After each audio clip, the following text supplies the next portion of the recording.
احنا اسفين يا جماعه، معلش حقكم علينا والله العظيم. انا ما بتكلم بهزار، الفيديو ده بتكلم بجد جدا، لان احنا بجد يعني من يوم ما تعاقدنا مع صوره عبد الله السعيد احنا مش ملاحقين، احنا اتمسح بكرامتنا الارض حرفيا. نادي الزمالك اتدمر في كل الالعاب، في كل حاجه. احنا بجد كرامتنا اتبعزقت حرفيا. احنا لو بيعملوا لبعض سيكو سيكو في النادي مش هيحصل كده.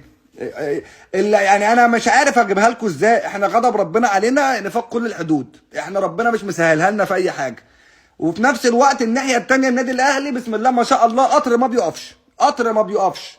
ومن ساعه لما قلت اكبر قلعه رياضيه كل يوم بقلع حته، انا كل يوم بقلع حته لما بقيت ماشي سلبوته في الشارع بلبوس والناس بتتفرج على اشيائي، فالوضع خرج عن السيطره.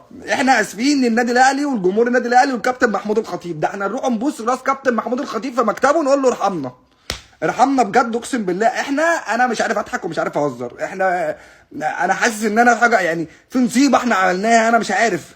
انا ما ينفعش المقارنه بيني وبينك، انت تكسب، انت حقك. انا بكلمك دغري، انا ما فيش مجال ان انا اقف قصادك.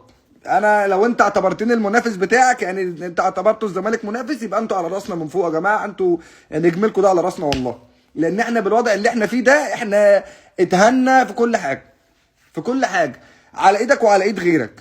احنا حتى ثقافه نخش دوري الابطال لما ربنا ادانا فرصه مره واحده من نفسنا احنا مش عايزين نخشها. احنا بنجيب الجون بيسنطروا بيحطوا فينا الجون.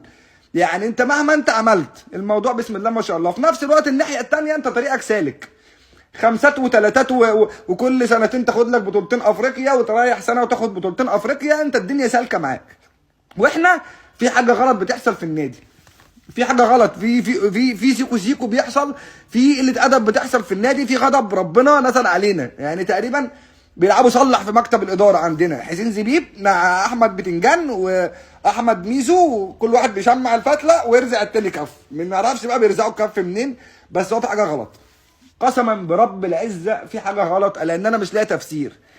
ده مش كوره يا جماعه. يعني الاتحاد بيكسب، سموحه بتكسب، البنك الاهلي بيكسب، فاركو بيكسب، وبيلعبوا كل الانديه بتكسب وبتلعب الا احنا لا بنلعب ولا بنكسب. احنا تهزيق، احنا 24 ساعه بنتهزق. فكري مو شغال علينا الله ينور، فكري مو مروقنا. يعني بعيدا ان هو جدع وراجل محترم واهلاوي جدع جدا واخويا الكبير وكل حاجه ممكن تتخيلها، بس هو مروقنا.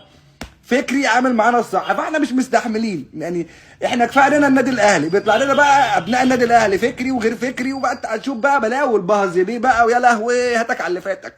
فاحنا مش مستحملين. وانا من موقعي هذا بعتذر للكابتن محمود الخطيب، واتمنى كابتن حسين لبيب يروح له، روح له يا عم، قول له حل لنا، قول له انت تعالى امسك نادي الزمالك سنه قول لنا احنا نعمل ايه واحنا نعمله. انما غير كده احنا خلاص، احنا الزمالك اتدمر.